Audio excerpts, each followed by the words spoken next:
We've got coaching hires galore on this beautiful Sunday at the end of the SEC regular season. It is time to get our squad together. You're talking ball with the SEC squad.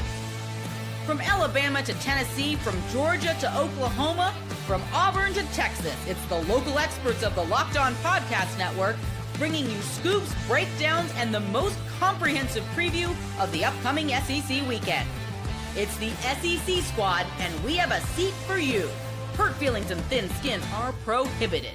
Squad up, you're part of the SEC squad.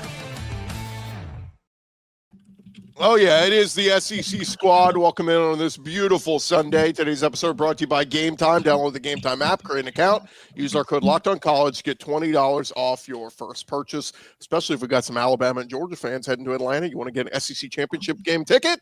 Like Luke, you can do that, or Clint, you can do that over at Gametime. Gents, welcome in. Let's welcome in our panel. We've got Jay Smith, Locked On Sooners. We got Zach Blackerby, host of Locked On Auburn. Stephen Willis, host of Locked On Ole Miss. Luke Robinson, Locked On Bama. John Miller, Locked On Mizzou. And Clint Shamblin from Locked On Bulldogs. I'm Chris Gordy, host of Locked On SEC. And guys, we have got tons of nuggets. I was recording a show this morning just to talk about the Lane Kiffin LSU stuff, and boom, boom, boom. Dominoes start to fall. Jon Sumrall to Florida. We got Alex Golesh to Auburn. We got Ryan Silverfield at Arkansas. So let's start. I guess let's start with Stephen first. Stephen, the Ole Miss drama is really ramping up there in Oxford. What's the latest? It feels like Lane Kiffin is in full burn it to the ground mode at the moment. The rumor came out from On3 that he basically told offensive staff, either come with me right now. If you coach the ball game, you will not have an offer whenever it happens. And there's rumors on that. It's all over the place. It's it is not a good situation. It's at the point where, as bad as he left Tennessee when all that went down, this is that on steroids. And honestly, I will feel sorry for LSU fans because it's coming your direction next, because every place he's left has been like this. Zach, let's get a thought on your new head coach, Alex Golesh. It was rumored a few days ago he was possibly going to Arkansas, had an offer on the table from Arkansas, but obviously Auburn a better job. Yeah. Sounds like he had the offer and he wanted to sit to see if the Auburn stuff happened. And I think with Sumrall trending to Florida, ended up being Alex Golesh. I mean, you look at his offensive numbers and what he did as an offensive coordinator at Tennessee, literally the best offense in college football in 23, I believe, 22. I think it might've been 22 with Hendon Hooker and a lot of those guys. Obviously super, super exciting. And then you look at what he did at South Florida the last few years, very prolific offensively. You just you hope that translates to the SEC, which it feels like it could, because he's called plays at a high level in the SEC not that long ago. Let's open it up to the rest of you guys. What are you guys thinking of some of these moves? Like we said, Alex Golesh to Auburn, confirmed. Jon Sumrall to Florida, confirmed. Ryan Silverfield to Arkansas, confirmed. The Lane Kiffin to LSU, not fully confirmed yet, but it's all trending that direction. But what do the rest of you guys think of all these hires on this Sunday? I think the interesting one to me still is going to be this Lane Kiffin one, because as Steven kind of mentioned it, he's really in burn it to the ground mode, because if he had made a decision first thing this morning, I think Ole Miss would have had a lot more options, as a lot of coaches probably would have jumped on that opportunity, especially because how the Grove Collective has been on the forefront of NIL. They have jumped in that feet first with excitement in getting players and spending money. And if Lane would have just said something 9 o'clock this morning, or even last night or Saturday morning, like the expectation was, they probably would have rounded up and got themselves maybe a coach they would have preferred. Now they're it's going to be scramble mode until Lane just makes this decision, unless he's doing like the ultimate troll job, which I don't think he is. But I also like the Alex Golesh pickup by Auburn. As Zach mentioned, his offense in Tennessee were great. We wondered if it was him or Heupel. He leaves. Heupel kind of struggles a little bit, and then he gets back going because Joe Milton obviously wasn't the good quarterback for that system. But, Heupel got back to his bearings because he went back to taking over for the most part. But he did really good. And then at South Florida, you saw some fun out of him. So I think that he's going to be a really solid hire. I'm glad I don't play Auburn next season, so I don't have to worry about seeing that. But I actually like that hire a lot. Silverfield, I don't know. Is it going to be another Mike Norvell? That's kind of where I'm kind of wondering on that one. That's the thing that concerns me. Yeah, this Lane thing is very interesting to me. I'm not defending Lane. I don't think he's great. However, if I'm Ole Miss, I want the next coach to be set up for success. I want to have a good program. I want to have playoff wins, and I don't want to make things as public as possible. So Lane is doing his thing. Great. Everybody knew who he was when he came from wherever he came from. It was a known commodity. Ole Miss, now I'm very confused with how everybody's handling this. If I'm Ole Miss, I'm shutting things down. I'm not talking. I'm saying all the PC things in the entire world to set my school up for success coming forward. Right now, let Lane go and let him burn bridges and let him do his thing. It's almost like you could be right. Yeah, Lane's kind of a sleazeball. Okay, cool, great. Let him go talk about that. Let him be him. And you handle your business so that you're set up next. That's the thing in this that I'm very confused by and why we probably saw dominoes start falling in a lot of senses today and ongoing with all these hires. Coaches are going to other programs that won't have this sort of drama surrounding them.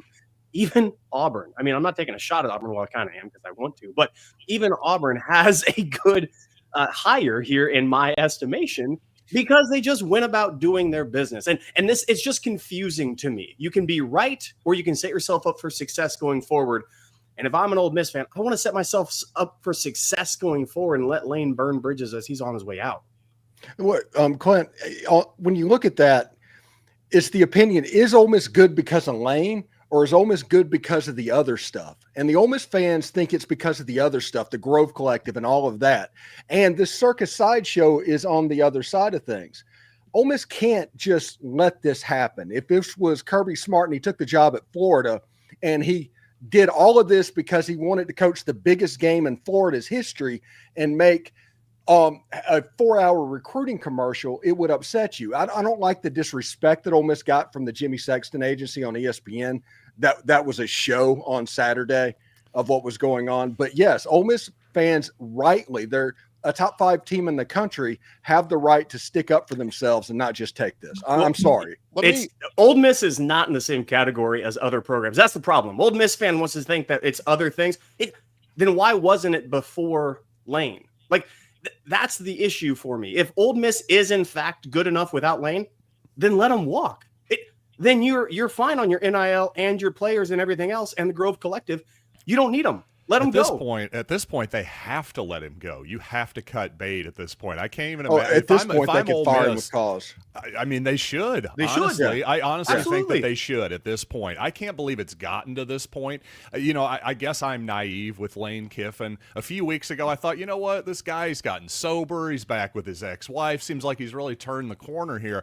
I just would have never imagined him with a playoff team doing this. It's absolutely astonishing. I think it's disgusting, to be honest with you. I don't want to be a hot take guy. I just think it's awful what Lane Kiffin's done. You can't have it both ways. This is childish. Make a decision. You want to be in the playoff, then stay with Ole Miss. That's the only option. I think it's embarrassing for LSU too to be agree. like, oh, we're like paying, we're willing to borderline break the market for this guy. More money than Kirby Smart for Lane Kiffin. It's ridiculous. Is it not 100%. An upgrade though, guys? Like LSU is an upgrade.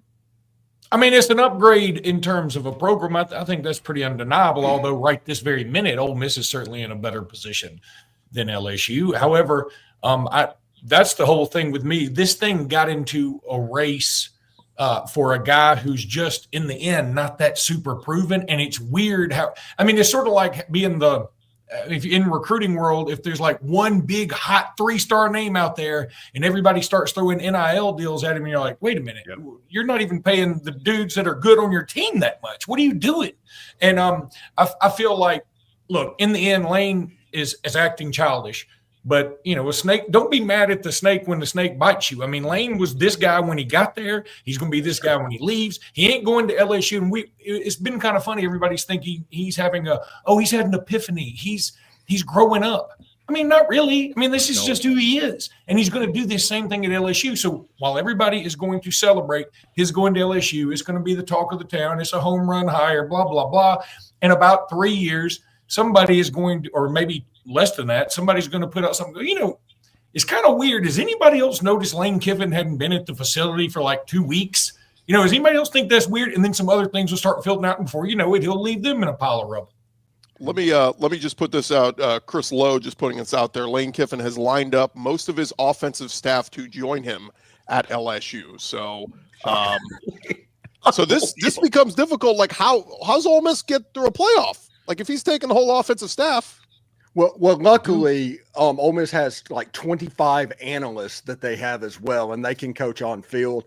So on-field coaches that are going, if they take McDonald and the offensive line coach and the running backs coach, there are positions in that position group that have experience calling plays. You just wouldn't have the frontline guys. Does Ole Miss do the same ultimatum to players as well? If you're not going to be with us next year, you can't be in the playoff with us. They do. If you that's the reason they had one opt out for the Gator Bowl last year, because everybody thought that Ole Miss players were just going to opt out, but the Grove Collective structured it in a way to where they needed to be there. Let's play devil's advocate, guys. Should they have entertained the idea of letting him finish? Because we see Jon Sumrall is good. Okay, I'm just saying, Jon Sumrall is going to be allowed to coach Tulane as far as they go potentially in the playoffs. Eric Morris has accepted the Oklahoma State job. I get it. It's in the SEC, their rival. That's the reason why not.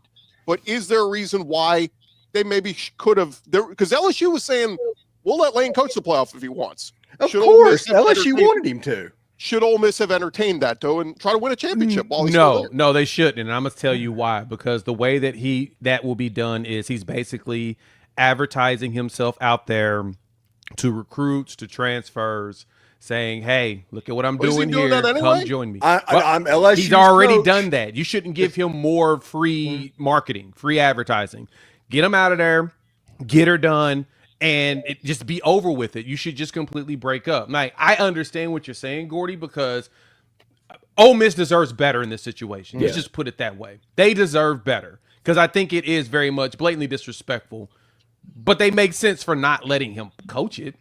Why in the hell would you let him do that after because he hasn't done it in a graceful way to because deserve Lane Kiffin that is such a paragon of virtue. We can definitely right. trust Well, that's what him I'm saying. for the Like, next he few didn't do weeks. this in a Like, what are we graceful way talking whatsoever. about here? That's Y'all, insane. this isn't your pastoral search. This ain't church, y'all. Like, I hate to come back, but this is a football program, and your job is to win games. And you're in a playoff. Does this help you hunt. win? But Does having Lane Kiffin around help you win at this point? At this point, does that help you win? I don't think it does. The players have revolted on him. I mean, there's nothing they can do at this point. They've revolted Gordy, on him. let me put it this way, Gordy. If you come home and you walk in on your wife with another man, you don't say, "Oh, I see y'all are in the middle of something. We'll divorce right after y'all are finished." No, This is you say. Looks like y'all are having a good time. Let's see if we can keep it going for a while, and then you can move on. This isn't a marriage. This is not a marriage. This is not a wife. This is not a husband. This is not children. This is not a family. So you think there's just no locker room dynamics here at play whatsoever? You're exactly right. There's locker room dynamics. And if Ole Miss was to say, Lane, you're a POS, I get it. You are on your way out. I get it. You want to go. Cool. How do we make this the best breakup possible? Now what they're saying is, that train has left the station. You're right, it did leave the station. But he made that leave the station. I don't think that was ever realistic, but I hear your point. I hear your point, Clint. I really do. You're saying, hey, put all that emotional stuff aside and let's win the freaking championship. Let's win games. I'm with you. I just think, boy, we're way past that point. That was frankly, I think that idea was unrealistic in the first place. But I appreciate the thought. I just think that's a little Pollyannish, especially when Lane Kiffin is involved. Yeah. Obviously, A little what? Pollyannish. Wow. You know what a Pollyanna is? It means you're like basically grossly naive. Okay, got it. It could have happened Clouds, before that there kind was of an thing. ultimatum given. It could have happened before Lane did what he did. Both parties, like, this is a whole cluster. Completely agree. If 2 weeks ago we said, look, we're heading to use your example, heading to divorce. Okay, fine. How do we split up things well? How do we have an arbitrator come in? How do we end things amicably? Yeah, 2 weeks ago, maybe. Yeah. Maybe. Now, Right. I'm trust me. They should fire him with cause today. Like, it shouldn't be an announcement. You should be fired today. Well, the problem is, I think they owe him a buyout, right? If they fire him before Not with cause. Not with cause. Not with cause. They can fire him with cause, I think, right now, because there's been some weird stuff going on. And like the last time, Ole Miss told Lane no twice in 6 years. The first time was when the ultimatum happened. And we know what happened after that? Lane Kiffin decided to play SEC job tender publicly publicly sending planes all around, lashing out. That was the first time. The second time was this. We need a decision right now. We need to know what's going on. We need you not to coach the playoff game if you're going to LSU, and this is what's happening. Let's just blow it all up. And it's not necessarily Ole Miss is doing, other than the fact that they did say no twice in 6 years, but it's ridiculous, guys. I wonder if any of this scares LSU fans right now. I mean, I'd be a little nervous about. I mean, yes, you're happy. Yes, Ole Miss is a big rival, so you're screwing them too, and you like that aspect of it. But in the end, aren't you? You're not going to fix him, huh? No, you're not going to fix him. He's not going to change for you. I know that's what I'm saying. If you're an LSU fan, aren't you like? Yeah. I don't really like it right now, Luke, but we do agree on that. I think the thought is you're going to ride this train as long as it goes. You get a 4 or 5 year window with Lane at LSU, you try to win a championship. I think most LSU fans get he's weird, and if an NFL gig opens up in a couple years and he does well, the hope though is at least he gets it more than Brian Kelly did. Brian Kelly was stuck in the old school, wasn't willing to do the work.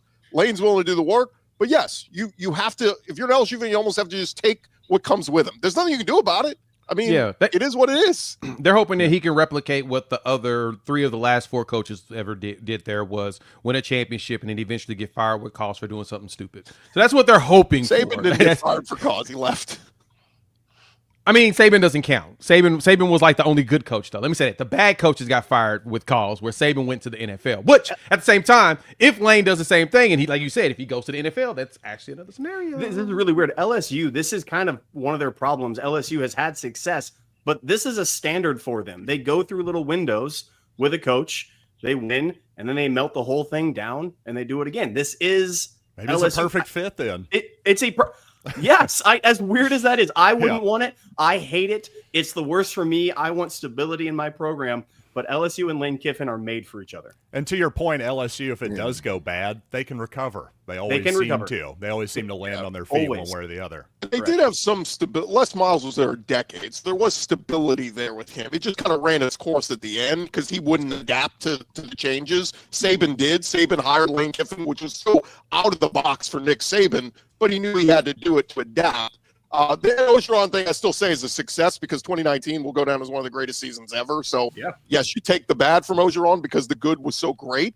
But they missed on the Kelly thing. Look, I stand here today saying I thought Hugh Freeze and Brian Kelly were going to be home run hires. They failed on both levels. Are LSU and Auburn in better spots today moving forward? I think so. Lane Kiffin at LSU and Alex Golesh at Auburn, I think, I'm going to say on the record today, I think are both great hires. Will they win championships? We'll see. We picked up Russia as a pipeline. Okay. Y'all are laughing. I think Zach really believes that, along with a lot of That is so awesome. I love it. I'm about to start crying. That is so good. Before we move on from this topic, though, guys, is there a way to fix this? How do we fix this? If this same scenario presents itself in a couple, because Alabama will see on Kalen DeBoer, but that man is dead man walking every year there until he wins a championship. So, let's say same thing happens. Let's say Golesh is awesome at Auburn, and they decide to steal him away, but Auburn's going to the playoff with Golesh. You know what I mean? If this same thing happens, how do you fix this? I think you do the same thing they're doing with the players. Make a transfer portal window to where it's a little bit later in the year. If it's good enough for the players, it's good enough for the coaches, which basically have free reign to do whatever they want anyway. And if people happen to make contact during the season, put tampering rules in place. Do like the NFL does. I mean, that's the best. If this happened at the end of January or whenever it is, move the transfer portal window to April or May or something like that. February. Yeah, I mean, there's nothing wrong with Should the Lane Kiffin example, though, be a reason that we change things, or are there other examples that are more normal? I think after the 1st of January is when you should allow for contact for coaches, because then that does hit that transfer portal. But you're right, Zach. That is a good question. I'll just say to Zach's Pat just point. made a good point, because basing any rule on what Lane Kiffin is like saying, you're building a asteroid shelter because you're really worried about the possibility, one in a gazillion possibility that an asteroid is going to hit your house. You don't base a rule on a complete anomaly. I mean, it's Lane Kiffin is out there. There's no more Lane Kiffins. There's no more Nick Sabans. Don't base things on those people. They're different. They're unicorns. And Lane Kiffin is a kind of a weirdo. I mean, he's a funny weirdo, but you don't want to base a whole rule on him. I think Zach's right. I think, well, look at the American Conference. The conference championship game is going to be Tulane versus North Texas. Both of the coaches have been hired by Power 5 institutions. You should not be asked before a conference championship game whether or not you are going to be coaching said school in conference championship game. So it at least needs to get past that to where you can't announce, move the signing day to June. Have the early signing day to June, have the late signing day in February, and spread things out to where this calendar isn't so sped up. I just got used to this one. Yeah, I know. Me too. I'm confused. I'm old. I can't be handling all of that. But no, with the early signing period too, because if anything, college football schedule should have been changed anyway. We really should not be playing college football all the way to MLK Day, period. Like the national championship needs to be resolved literally the weekend after the first. That would make life so much. Actually, how do you do that? We're expanding the playoff again soon.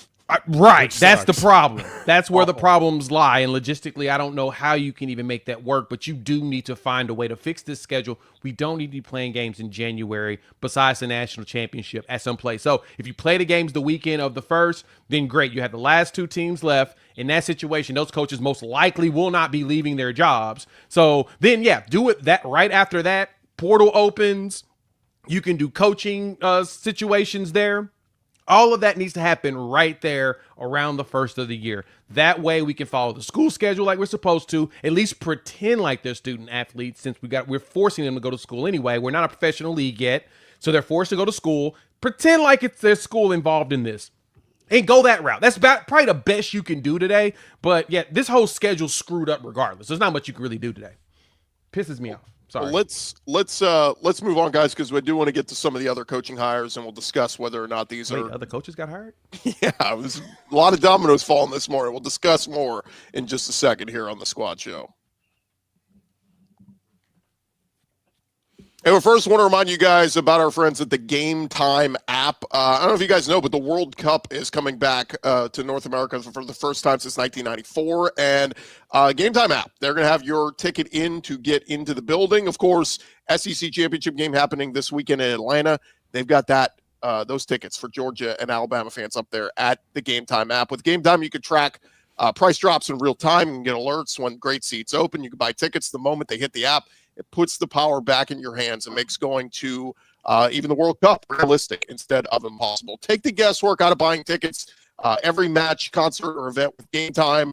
Download Gametime app, create an account, use our code LOCKEDONCollege, get $20 off your first purchase. Terms apply. Again, download the app, make an account, use our code LOCKEDONCollege, get $20 off. Swipe, tap, ticket, go. Download Gametime today. All right, guys, as we get back into it, we kind of glossed over. We got Zach's thoughts, but what do y'all think of the Alex Golesh hire? It seems like, Zach, what's the feedback are you getting from Auburn fans? It sounds like most Auburn fans are pretty optimistic about it, and I was a little worried last night, though. When they said team meeting at 10 a.m., I was like, oh, don't go to DJ Durkin. But I think in this world, do you expect DJ Durkin will be retained as the DC? I do. That was certainly the talk during a lot of the coaching search. That was like, okay, how would this head coach pair with DJ Durkin if he's retained as defensive coordinator? But you're right, Gordon. I went to bed last night thinking it was DJ Durkin. I woke up this morning thinking it was DJ Durkin. Then I got some calls this morning, and I'm like, oh, okay, we got something brewing here. And then a few minutes before this team meeting started, it leaked out, and folks started to report it. So, admittedly, he's not a guy I looked at a ton during Auburn's coaching search. So, I mean, it's a lot of stuff that I looked at, this morning and what was in the press release that Auburn sent out. But obviously was, turned South Florida around pretty quickly as far as, the previous 3 years before he got there. They had won 4 games and he's got them winning now. And then he had Tennessee as one of the best offenses in college football when he was an offensive coordinator there. So I like it. Are there some questions? Is it still somewhat of a risk? Yeah, but I mean, I think all of the realistic possibilities for Auburn's coaching search, there were big questions around them anyway. So I like it. Is my first impressions on it. Luke, are you, as an Alabama fan, does Golesh scare you? Scare me, no, but I do think look, when this was ultimately Hugh Freeze was fired, I said, that's if I'm Auburn, that's who I go for a couple of reasons. He has sort of an interesting backstory, which I think Auburn people will gravitate towards. He's sort of an underdog guy. He apparently went to Ohio State, which I didn't know till very recently, which I think is also kind of cool. I mean, he's been around a bunch of success. He's sort of a, no nonsense, gritty, get his hands dirty kind of guy. And, he also had some success against Alabama, which is a requisite. He didn't beat Alabama, but he played Alabama twice, I think. And then he, of course, was the offensive coordinator, I think, when they beat Alabama in 22. So those things, Auburn people look favorably upon. So I was hoping Auburn wasn't going to get him, and it didn't look like they were, and now they have, and I'm sort of PO'd about it. But it's not like it's the scariest hire in history. I think it's a really good hire, though. I'm not going to lie. It is an interesting hire. A hypal disciple. I just like that. I think we should put that on a T-shirt. Do you think? I know this hadn't opened up or anything, but I wonder if Golesh is at Auburn long enough to see Heupel get fired, because I think some Tennessee folks are getting a little uneasy with him now, which isn't fair, but I think they are. Yeah. They are absolutely 100%. And it's weird to me. I hope they keep. If I'm Auburn, I would want to keep Durkin completely, because I wanted a DC. If I'm Auburn, I wanted a defensive-minded coach. And Golesh being a Heupel disciple, that's the one piece of this that stops me from saying it's a home run. It's a very solid hire, and I like it, which is offensive-minded, sure. I actually would want to see, again, if I'm an Auburn fan, go defensive-minded and then get an OC, because that's what college football has done a great deal. The play callers are head coaches who don't give up the calling duties. And so on this one, very, very good hire. I don't know if it's home run for that. If they keep Durkin, maybe all of a sudden now we're talking about really a stew that's cooking. I just have a bigger thought on the whole cycle. I think this was kind of a wake-up call for some of these programs, because outside of Lane Kiffin going to LSU, that's going to be really the only splash hire. Don't get me wrong, maybe it works out at Auburn, it works out at Florida. I think Penn State is in the same spot right now. They were going, hey, I thought we were going to get Kirk Cignetti or Eli Drinkwitz or Kalen DeBoer or Marcus Freeman. I thought especially most of those were totally unrealistic, especially Freeman and DeBoer, in my opinion. But I'm just saying, a lot of these guys have stayed with their teams, and I think a lot of Florida fans in particular thought, oh, we'll basically just get whoever we want. I was trying to tell you guys, you're probably going to have to gamble on another group of 5 guy. Maybe it'll work out, maybe it won't, but just this idea that they were just going to get some sure thing, that just doesn't really happen all that much anymore. I'm the opposite of Clint. I would say I don't think it's a good idea. I'm being honest. I don't think it's a good idea to bring Durkin on, just because I think probably a lot of the players did want Durkin there as a head coach. And so and Durkin probably wanted the job. He can't help but have a little bit of animosity and a little bit of jealousy about it. And again, I mean, we're not immune to those human emotions when you're a coach, and they could come into play. I just look at it like, if you're going to hire a coach and you're going to hire an Alex Golesh, if you don't put all these, you must do these bullet points to be our coach. No, let him come in and coach. If you believe in him, let him do it. And I think Alex Golesh is good enough to have some success. I just think when you handcuff him to a certain coordinator, that could backfire on everybody. It's a good one. The best part of Auburn all year has been the defense. So, if they can retain him, and does his relationship with some of the guys help? Like, I think he can go, hey, look, Deuce Knight, Cam Coleman, this guy knows his offense. Trust me. Like, I don't know. I think this Auburn thing could turn around very quickly, Zach. Although I looked at your schedule next year, and I don't know. It's pretty brutal. Yeah, it's brutal. And I do think it's more manageable now than it was when it was announced, because of the Ole Miss and LSU factors. But still, it's going to be tough. Everybody's schedule is going to be tough. That's true. It's SEC, baby. That's always hard. That's what going to nine games is going to do. How's Alex's golf game? I hope he has one. I think the fascinating one, that's the right answer. Do they the golf fascinating thing about Russia? this hire, I don't know. About this hire to me too is Alex Golesh's 2 years at South Florida. He's had two in his 3 years there. He's had 2 quarterbacks throw for over 3,000 yards. I wonder if he can get Auburn over that hump and get them another 3,000 yards for the first time since Jared Stidham. That will be intriguing to me next season. That's what I'm going to be watching, is can he get this offense supercharged up to where he's able to get a 3,000-yard passer? Because we've had a few offensive geniuses that have gone to Auburn and have yet to be able to figure it out. I want to see if he can do it. The other thing, wrinkle I just saw, Coastal Carolina fired their coach this morning. Tulane will be open now. I'm just thinking of these jobs that maybe Durkin, if he didn't get the Auburn job, may want to throw his name in the hat in some of these other jobs that are open. So, yeah, I mean, they just my understanding is they just broke ground on a house. Like they want to stay here. So I got a feeling DJ is going to be pretty flexible to do what it takes to stay here. And can Golesh get a 3,000-yard passer with the current roster? That's the next question in all of this. Fine. Coaching, DC, OC, okay, great.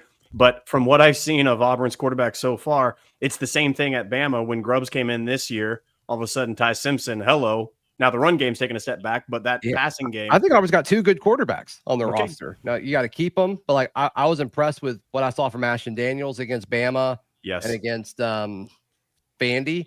And then obviously I was impressed with what Deuce did against Mercer. Different kind of situation. But college first time in college. Got to see something for real. Yeah. It matters. Yeah. No, so I mean I was pleased with that. I mean, Ashton surprised me a ton last night. Auburn's offense did way more than I expected them to. We're getting some comments. People were surprised a lot. You didn't know what Pollyanna meant. Good pull on John Miller. We're also getting a lot of comments. People asking where the Florida guy is to come talk about his new coach. What do you guys make of the Jon Sumrall hire? Look, everything I've heard about Jon Sumrall, people love him at Troy, at Tulane. He's just been a winner everywhere he's been. But there's a lot of Florida fans, guys, that are comparing this to Billy Napier. You want at the lower level, can you win at the big level? What do you make of this hire? That's the exact same thing I'm thinking, too, with this one, is that you went back to the G5 after saying you weren't going to do that. You said that you were not going to hire another guy from the G5. You went back and hired another guy from the G5. I like Jon Sumrall. He's a fantastic recruiter, especially in the South. He did well. He's done well everywhere he's gone, and I know he has ties in the SEC where he can get some talent. His Tulane teams were really talented. He can get some players. But it's just funny that they said they weren't going to do this, and they did it. Yeah, if Florida fans' reactions to him, it's like, well, I'm a little surprised he went there. I mean, it's so negative. Like, why are you like excited to go there? But yeah, I mean, as a guy who covered a coaching search where it really felt like Sumrall to Auburn was the most likely scenarios before even Hugh Freeze was fired. I had Sumrall as like number 3 on my wish list. For what it's worth, I didn't have Golesh on my wish list at all. So I was pretty high on Sumrall. Wasn't my number 1 choice, but I do think he's a good coach. Who was your one? Dillingham. Okay. Yeah. That would have been good. That would have been a home run hire. That would have been a great hire. I knew you were going to say Drinkwitz too. Florida, that would have been a great hire. Yeah, I'm a little surprised Eli Drinkwitz stayed. I'm not going to lie to you. I honestly think it was LSU or bust for Drinkwitz. I think he was the backup plan to Lane. If Lane stayed at Ole Miss, I think maybe Drinkwitz would have left. But to a kind of a previous point I wanted to make here on Drinkwitz again, I had been predicting the whole time that Drinkwitz would stay, but if he had left in this scenario where Mizzou's just shy of making the playoff, it wouldn't have shocked me. What would have 100% shocked me is if Mizzou were in the playoff and then Drinkwitz were pulling the Lane Kiffin move. Again, to Zach and Luke's point, I just can't really see anybody else doing that, to be honest with you. I certainly couldn't see Drinkwitz doing it, and he's sort of almost seen as Lane Kiffin light, I think, by like national people. You don't want that. I don't even think he would come close to pulling that move on Missouri. No, he wouldn't have. And that's what's weird about this Florida hire. It is, I heard from multiple people that Lincoln Riley was somebody people wanted or he wanted. There was some sort of connection there. And then it got thrown out. They didn't want that. I think they wanted somebody else that they might be able to mold. Florida's a very weird situation. Toxicity within that NIL collective and those boosters and those higher ups that are there. We've seen it out in public with it. But people forget Sumrall. Well, maybe they haven't forgotten, but look, he's got SEC roots all the way around. Kentucky, Ole Miss. He knows these places. He knows these states. He knows what to do. Same thing. It feels the same to Auburn. It's not a home run hire for me. I'm not terrified by Sumrall at Florida, but I do think it could be maybe a notch above Billy Napier 2.0. If he learns from Billy, don't play call, don't go hire 28 different intern assistants all over the place, be more kind of standard traditional SEC. He might have something there. The one thing to take note here, I think both Sumrall and Golesh are walking into better situations than their predecessors did. So they may have more success just because the rosters are better. But again, the schedules are going to be harder, so who knows? I got something for you guys. It looks like we may have a Mike Elko / Mark Stoops situation on our hands at Arkansas. Arkansas fans, according to Sidelines Arkansas, organizing a protest of the Silverfield hire at noon outside of the Jones Center football facility. Tennessee as well. Okay. Yep, here we go. What? Here we go. Why? Well, I mean, who do you want? I was going to say, who do you want then? That's the thing. That was my whole point. This is a wake-up call. If it's not a wake-up call to Penn State and Auburn, it certainly should be to Arkansas fans. My goodness. When did you guys count? You were in the top tier. They need to figure out how to stop an outside zone play first before they worry about his coaching. Maybe not commit a penalty. Our guy There John were Neighbors. 12 people at that game yesterday. And so now the fans want. If you wanted to show fan support, if you wanted to show the power of the fans, show up against Missouri. There were 12 people there. The stands were horrible. It was a horrible look for everybody. So Our guy, that's so irritating. I mean, like, who do you want to hire? This guy's not a bad coach. Right. Like they know anything, these people protesting. That's the thing. Yeah. Like, come on. Our guy John Neighbors, this was his response in our group chat this morning. It's awful, and I mean this. This fan base has never been more angry than they are right now. So, Yikes. but to your point, guys, like, who did you want? Like, that's Let's be adults here. You weren't angry when you hired the guy who was caught on a moped with a co-ed or the wife, and you rehired him. This is the maddest you've ever been. Yeah. Holy cow! I mean, some people just don't have a sense of history. We can't all get Alex Golesh. I get it. That's true. And you know what, man? I mean, can we do something that doesn't just involve Auburn? You just got to sneak it in there right at the last second. When we return, guys, we do need to hit on. We have some news coming out of Ole Miss. Hold on, Gordy. I'm sorry. Luke, you literally made your assessment about Auburn hiring Golesh about Bama. I don't want to hear that. I'm sorry. I mean, you think it's a coincidence? Not everything's about Alabama, Luke. Huh? Think about that for once. Hugh Freeze is probably going to get the Memphis job, by the way. Hey, Luke, the reason why, because we don't have to do a coaching search every 3 years. And so for you and I, we don't have PTSD about it. They do. Let them vent. Let them have therapy, man. Good point. Fair point. That's a very fair point. News out of Oxford when we come back. Yay. Hey, do you have a friend like Zach Blackerby that you really want to just send him the perfect holiday gift? Maybe Luke is looking for something from Zach this holiday season. Might I recommend Omaha Steaks? They deliver handcrafted perfection right to your door. And this week, best time to jump in. They got their cyber sale going on. The deals are huge. I said this a couple years ago when we moved into our house. The prior homeowner, somebody sent them some Omaha Steaks and we got them by accident. So let me try these out. And I love them. And now every year I've ordered Omaha Steaks because they are delicious. And of course, you could save big on unforgettable gifts with Omaha Steaks. All you got to do is visit omahasteaks.com. You get 50% off site-wide and an extra 20% off select favorites during their cyber sale. And hey, you want an additional $35 off, use our promo code COLLEGE at checkout. So if you got a Luke Robinson in your life that you want to send some steaks, a Zach Blackerby that you want to go, hey, Auburn sucks, but here's some steaks. Go to omahasteaks.com, promo code COLLEGE. Terms apply. See their website for details. I hate y'all. Gosh, I want that to be my promo code. Auburn sucks, so here's some steaks. I can't stand 20% off. Some news coming out of Ole Miss, guys. Chris Lowe just tweeted this moments ago. Defensive coordinator Pete Golding is expected to remain at Ole Miss, will coach the Rebels in the playoff. Golding is also a candidate to replace Kiffin as Ole Miss head coach. So this is almost, I don't know if it's a job interview for him, but that would be the most likely situation there for Ole Miss. Yeah, I think it's a tryout, honestly, if we're going to be completely real about it. We've got to the point where Ole Miss getting the play, they should be favored. They should have a G5 type game to where they play Tulane or something like that again. But now it gets weird. It's going to get weird. So that environment is going to be extremely stressful. If Ole Miss can come out and play pretty well in that would probably look very favorably upon Pete Golding if he gets the job. Is he the next Kirby? Guy that was DC at Alabama for a long time under Saban? Kirby was a good defensive coordinator. Gordy. Thank you. Yeah, Kirby was the best recruiter and the best DC in the nation.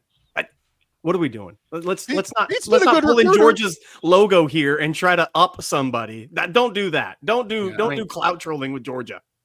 Yeah, I don't know about long term, but short term, this strikes me as really good news for Ole Miss because if Lane Kiffin is truly giving everybody an ultimatum on staff, if you're keeping your DC around, that's probably about as good of an interim coach as you were going to get in this particular moment. That's true. Yeah, the question's going to be the offensive coordinator. Does Charlie Weiss go down there because that's his boy, or will it be Joe Judge or one of the analysts taking up and getting that play calling role? So there's questions that could be answered, and I'm sure that Ole Miss is about to put a blitz out with the players and everything. As soon as they figure out how it's going to be done, they're going to start blitzing that information to the media and getting that out there so they don't lose the PR war. And maybe I don't have a good pulse on Ole Miss. So Steven, everybody, there was a lot of clamoring about how angry fans were of the DC and defense this year and calling for his job a handful of times. I remember a lot of smoke around this. Is this now kind of pivoting on it, or was that just all smoke from an angry fan base the whole year? Anybody that was calling for his job was just mad because they didn't play well against Georgia. I mean, that's what that was. There was nobody really calling for his job. The man's beloved in Oxford. He's the second highest paid assistant in college football. Like I said, the question is going to be the offensive side of the ball. And if we're going to be honest about it, that's the side of the ball that this year Ole Miss made their bones. So you've got to get that right. And you have to make the committee think that you are going to get that right. That is Ole Miss's only job for the next 2 weeks, is to make the committee think that the Ole Miss offense is going to be good. The interesting part too is, so if Golding's not following Kiffin to LSU, will LSU try to retain Blake Baker as their defense coordinator? Because there were reports that Jon Sumrall was going to try to bring him to Florida. So again, just talk about good DC. And then if Tulane's open, Blake Baker's alma mater is Tulane. So that might be an easy hire for them if he has head coaching aspirations. So anyway, just hire Coach O. Well, he's going to join the staff, but I don't think you think he's a good DC? He's more D-line coach. Oh, he was the DC when I was at Ole Miss, so I've seen what kind of a DC he is. So, yeah, hire Coach O. I've got a little experience with Blake Baker. I was just going to say on Blake Baker real quick, I kind of get the feeling he probably would want to try to stay around LSU if he can. But, yeah, that Tulane head job would definitely be tempting too.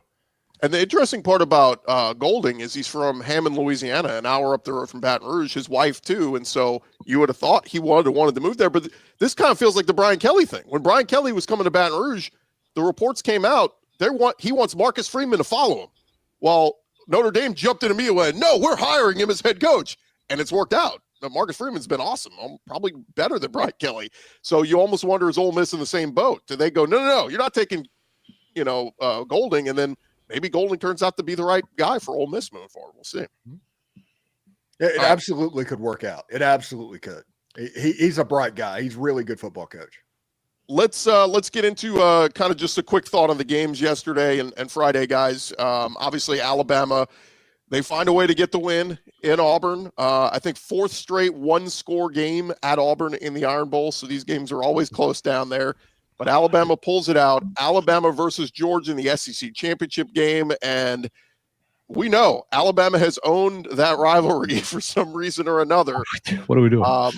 What are you guys feeling? Early vibe on the SEC title game? Not excited because Ty Simpson is banged up. Jan Miller's hurt now. We've got other dudes that are, it's this time of year, everybody's banged up. I get it. But I think the season, the schedule has worn down Alabama to a degree. That being said, for whatever reason, Alabama has success against Georgia that nobody else does. So, I mean, something magical could happen. But right now, I am pessimistic about Alabama's outlook, which is frightening in this sense because I think the College Football Playoff Committee is talking out of all sides of everybody's mouths. And Alabama should be a lock to be in this thing. You should not be penalized for having to play Georgia again in Atlanta. Just shouldn't be. But I'm afraid they could, even though last year they didn't feel like penalizing SMU. So I'm worried. I feel like this is going to be a very difficult game. Kalen DeBoer is awesome in these big moments. However, this is going to be very, very difficult. Yeah, this game, I watched Alabama not be able to run all year long. And that got me excited. It truly did, about a rematch, because now our defensive backs, this defense for Georgia is a completely different defense than early in the season. It's one of the better ones. Hey, there he is. Florida, you can get your shots in a second here, Brandon. But this defense was very excited for me. I saw the DBs come alive. Ellis Robinson is the best defensive back we have now. He has blossomed into elite. He can shut anybody down. The defensive pass rush is there. Seeing Jam Miller and Ty Simpson get hobbled, I'm not cheering for it, but it showed me basically everything should be pointing me to optimism. Like, I should be saying, yes, we should, but I'm not. It's Bama, and I hate my life that for whatever reason that freaking colors come across Georgia's helmets and we just start pissing down our leg in these games, and I hate it. So, yes, I should be optimistic. I'm with you, but at the same time, no, SEC championship with Alabama, as you said, not getting in the playoff except to win this game and get a lock. It terrifies me. I hate this week. So, with that being said, you made mention of a color that terrifies you. Is there a possibility that we could translate that color over my direction when we play out next year? No, not a chance. We don't get terrified by offenses that can't throw. So wow. Clint, I thought we loved each other. I still John, love you, but that was good. That was actually well played. I'm going to give you that. But I want to pass this to Brandon. Oh, wait, Brandon. hang on real quick. Show of hands. Who likes early read, or who likes Alabama to beat Georgia the SEC title? Raise your hand.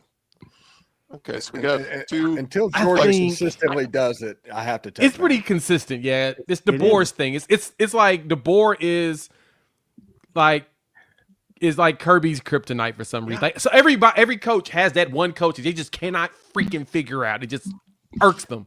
It feels like DeBoer and Grubb is that person to Kirby's. The rest of you like Georgia, I'm assuming. So, and for Lane, it's Mark Stoops.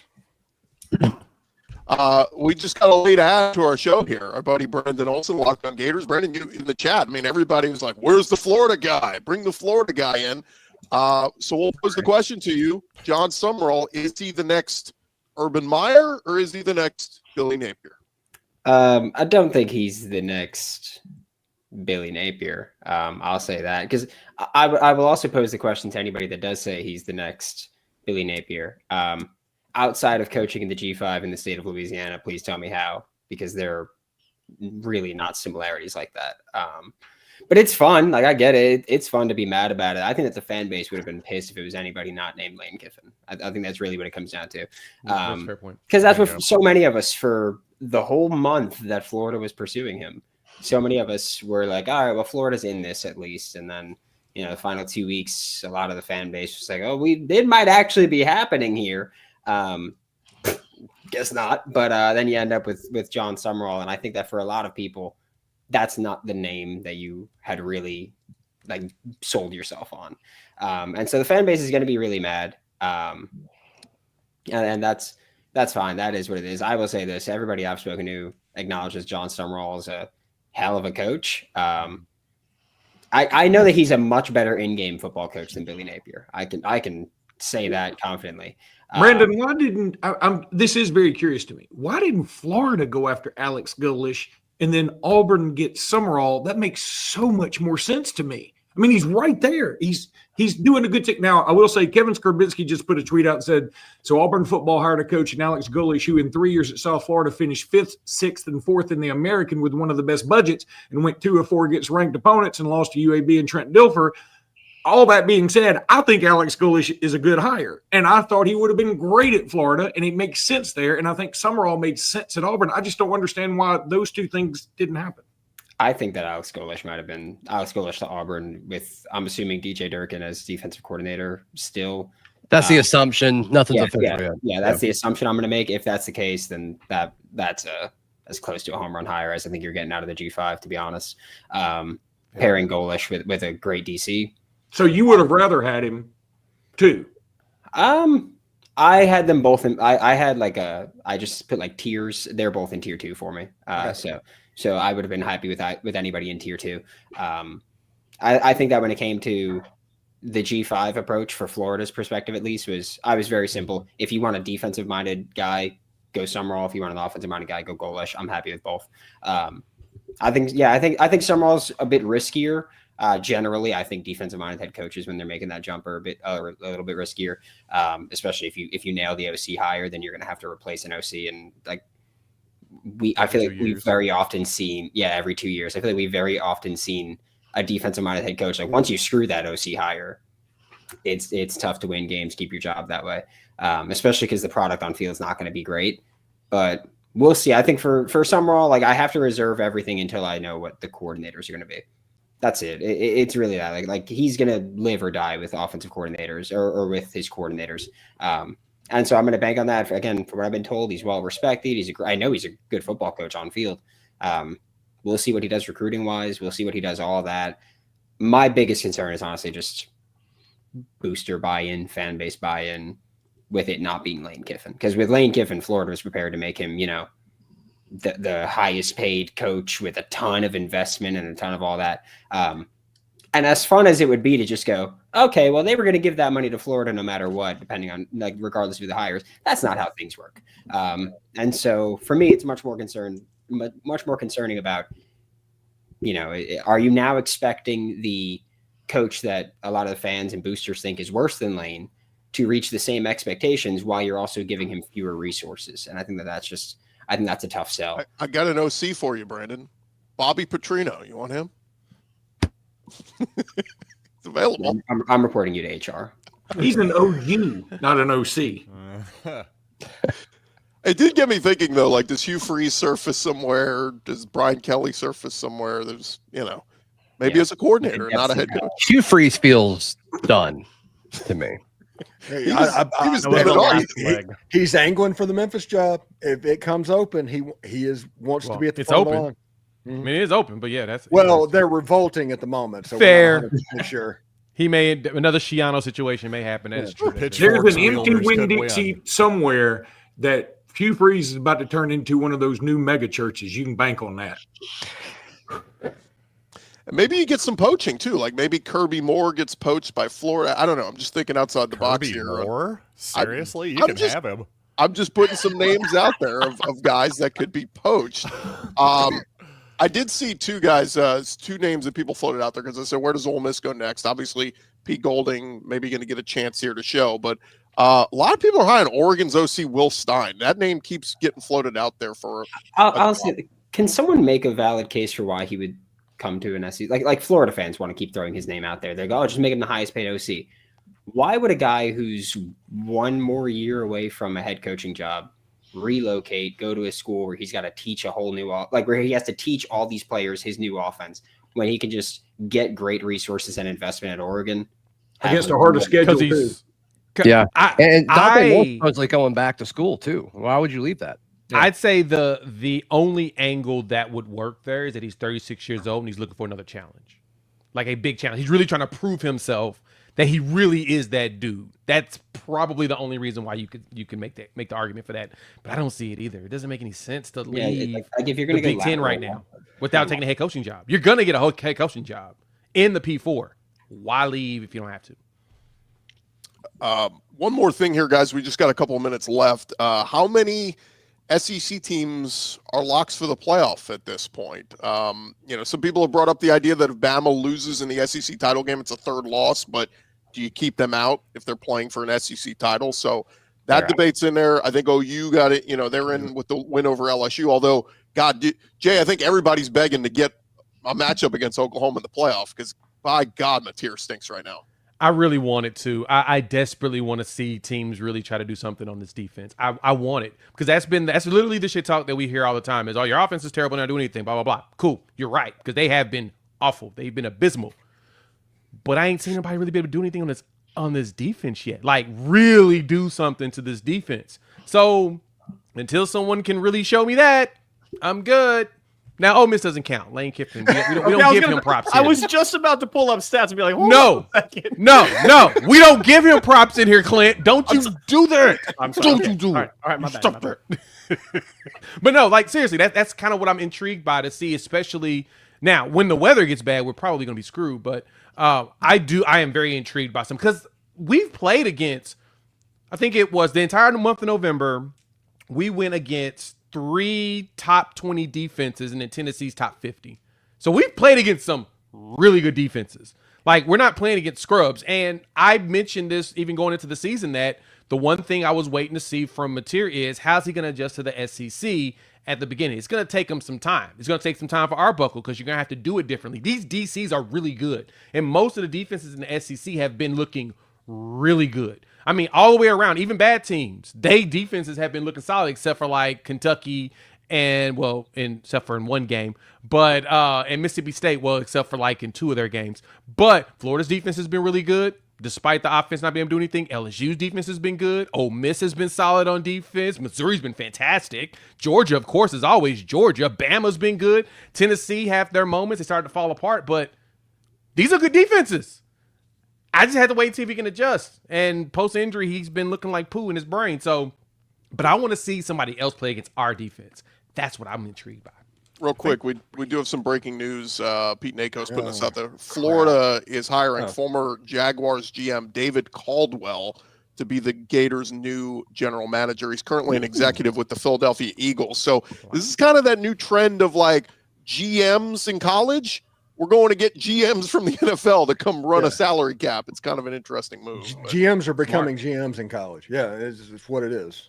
Yeah. Mm-hmm. Yep. That was the name that we were told to expect. So not exactly surprising. He was spoken to last go around when they were hiring a GM last time. Is really the aspect of some people that are, if you speak to Jags fans, they hate that man. If you speak to people that covered the Jags or worked for the Jags, they like him. They think he's smart. They just think, things went wrong when certain people got involved that probably shouldn't have been involved in football making decisions. We'll see what it is. This is one of the things with Scott Strickland that people kept talking about. Yeah, there we go. This is one of the things that people were talking about with Lane Kiffin and Scott Strickland. Was an early hang-up was Scott Strickland wanted his own GM. Eventually, they got him to back off of that. But Scott's been wanting to go the NFL GM route. Congratulations. We let the idiot make another decision. With just 3 minutes left of the show, guys. The other SEC teams in the playoffs. So we think Georgia's in, Texas A&M is in, Ole Miss should be in. Bama. I'm telling you right now, Ole Miss is going to get bounced. If Ole Miss gets bounced by a room full of athletic directors because of a coach pulled this, that's a horrible precedent. Oh, it's a horrible precedent, but there's a high chance. I just don't even think they're on the cusp of it if there isn't this Lane situation. So that's just not even remotely fair. Would you rather have the juxtaposition Alabama, 2 losses, loses in the SEC, or Ole Miss with a coaching travesty that's happened? Like I could see the committee saying, I go Vandy. Vandy is Texas. I mean, there's so many schools that are clamoring for these final 2 spots that I think the committee will be pulled in that direction. I'm not saying it's right, but I'm just prepare yourself for absolute anarchy, in which case we should get rid of the committee and hire, I don't know what, maybe go back to a computer system that fairly ranks everything. I don't know. The Vanderbilt, Oklahoma, Texas. I mean, I can just kind of go circles and circles on that argument in my head forever. I have a tough one kind of sussing those 3 out. I got to be honest with you. And Greg Sankey has to earn his money for this, because if Ole Miss gets bounced an SEC team, he's not going to be the commissioner very much longer, because it's going to happen again. Yeah.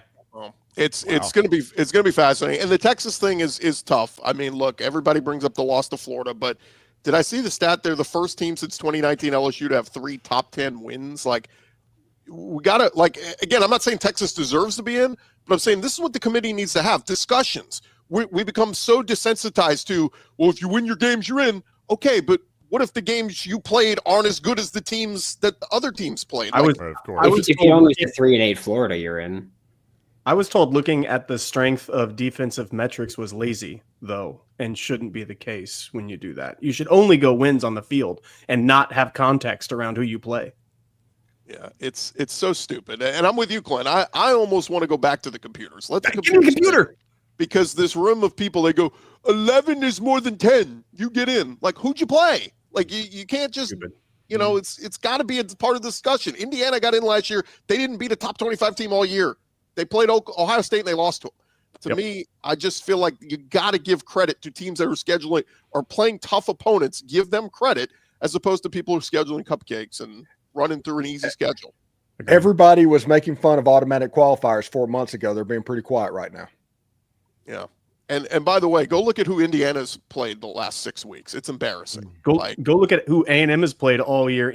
I mean, you're right. These are huge things that must be considered when you're talking about who's worthy to get in a playoff. Yes, win on the field, sure. But also close wins against very good teams should count more than blowout wins against very bad teams. Well, we'll have all week to dissect it. We'll have our squad show drop in again on Thursday at 4 o'clock. So make sure you guys check that out, and appreciate all you guys for jumping in here, man. Craziness in the SEC. It doesn't slow down. For Luke Robinson, Zach Blackerby, Stephen Willis, John Miller, Clint Shamblin, Jay Smith, Brandon Olson. I'm Chris Gordy. This has been our Locked On Squad edition. Hey, remember to subscribe and check out whichever show you like. Just search Locked On and whatever your favorite school is, and you'll find us there. This has been a Locked On SEC Squad show. Almost done.